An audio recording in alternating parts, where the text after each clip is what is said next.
Lumipas ang ilang taon, tuluyan ang naghiwalay si Inay at si Itay.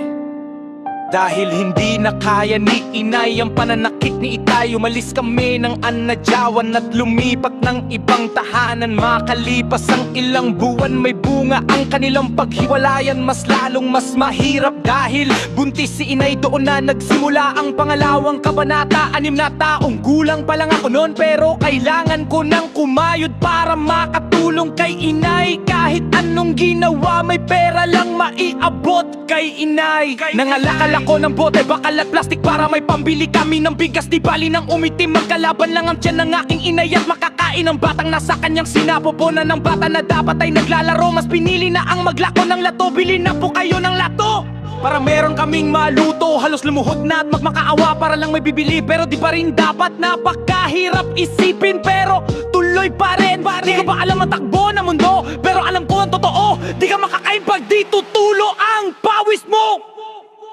Ganun na realidad ng buhay, kaya mas lalo akong nagsikap. Di na ako nagpahinga, mas pinili ko ang kumita kaysa ang makipaglaro sa mga kapwa ko bata.